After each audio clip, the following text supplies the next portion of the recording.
नमस्कार। आज हम क्रिप्टो बाजार की गहराई में उतरने वाले हैं। ऊपर से देखने पर तो हर तरफ डर का माहौल दिख रहा है, लेकिन सतह के नीचे कुछ बहुत ही दिलचस्प हो रहा है। ये वो सवाल है जो आज शायद हर किसी के दिमाग में घूम रहा है। कीमतें नीचे जा रही हैं, हर तरफ लाल निशान दिख रहे हैं और एक अजीब सी बेचैनी है। तो क्या सच में पैनिक करने का टाइम आ गया है? चलिए इस सवाल का जवाब डेटा में ढूंढते हैं। तो चलिए शुरुआत करते हैं।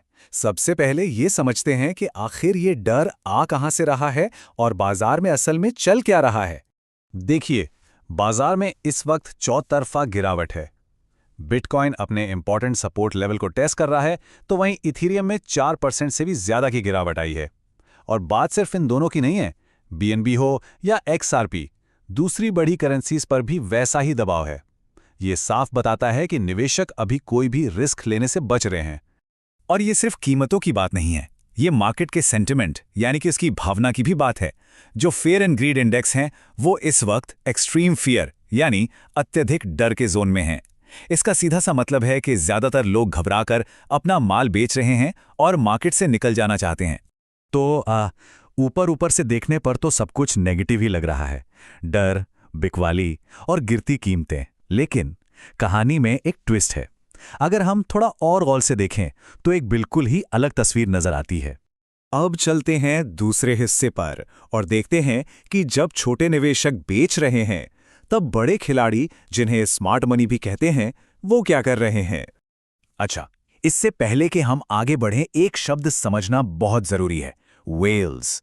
क्रिप्टो की दुनिया में वेल्स उन लोगों या कंपनियों को कहा जाता है जिनके पास इतनी ज्यादा मात्रा में कॉइन्स होते हैं कि उनके एक मूव खरीदने या बेचने से पूरे बाजार में हलचल मच सकती है। और यहीं पर कहानी पूरी तरह से पलट जाती है। ऑन चेन डेटा, मतलब ब्लॉकचेन का सीधा डेटा ये बता रहा है कि कीमतें गिरने के बावजूद ये वेल्स बेच नहीं रहे हैं, बल्कि ठीक इसका उल्टा कर रहे हैं। वो और ज्यादा बिटकॉइन खरीद रहे हैं। ये एक बहुत बड़ा सिग्नल है जो मार्केट के मौजूदा मूड के बिल्कुल खिलाफ है। तो सबसे जरूरी बात यह है, जब बाजार में डर का माहौल है, जब ज्यादातर लोग बेच रहे हैं, तब ये बड़े खिलाड़ी, ये वेल्स, चुपचाप खरीदारी कर रहे हैं, जमा कर रहे हैं। ये एक क्लासिक स्ट्रैटेजी है जहां स्मार्ट मनी मार्केट की गिरावट का फायदा उठाता है। और ये खेल सिर्फ कुछ व्यक्तिगत वेल्स तक ही सीमित नहीं है। दुनिया के बड़े बड़े फाइनेंशियल इंस्टीट्यूशंस भी कुछ बहुत बड़े कदम उठा रहे हैं जो लॉन्ग टर्म के लिए बहुत ज्यादा मायने रखते हैं। जैसे कि ये बड़ी अपडेट देखिए, मॉर्गन स्टैनली, जो दुनिया के सबसे बड़े और जाने माने बैंकों में से एक हैं, उसने डिजिटल एसेट्स की कस्टडी यानी उनको सुरक्षित रखने के लिए एक चार्टर फाइल किया है। ये कोई छोटी मोटी खबर नहीं है, ये एक बहुत बड़ा स्ट्रक्चरल डेवलपमेंट है। तो ये कस्टडी चार्टर आखिर है क्या? आसान भाषा में समझें तो ये एक तरह का लाइसेंस है जो मॉर्गन स्टैनली जैसी बड़ी कंपनी को अपने बड़े बड़े क्लाइंट्स के लिए क्रिप्टो को सुरक्षित रखने की इजाजत देता है। इसे एक तरह का super secure regulated digital locker समझिए। और ये बड़ी कंपनियों के क्रिप्टो मार्केट में आने के लिए एक बुनियादी जरूरत है। तो अब हमारे सामने दो बिल्कुल अलग अलग कहानियां हैं। एक तरफ डर और बिकवाली है, तो दूसरी तरफ चुपचाप हो रही खरीदारी और भविष्य की तैयारी। चलिए इन दोनों को एक साथ रखकर बड़ी पिक्चर को समझते हैं। ये स्लाइड सब कुछ एक साथ दिखा रही है। शॉर्ट टर्म में हमें गिरती कीमतें और एक्सट्रीम फियर जैसे नेगेटिव सिग्नल्स दिख रहे हैं, लेकिन अगर हम लॉन्ग टर्म की तरफ देखें तो वेल्स की खरीदारी और मॉर्गन स्टैनली जैसे संस्थानों के कदम एक बहुत ही मजबूत और पॉजिटिव भविष्य की नींव की तरफ इशारा कर रहे हैं।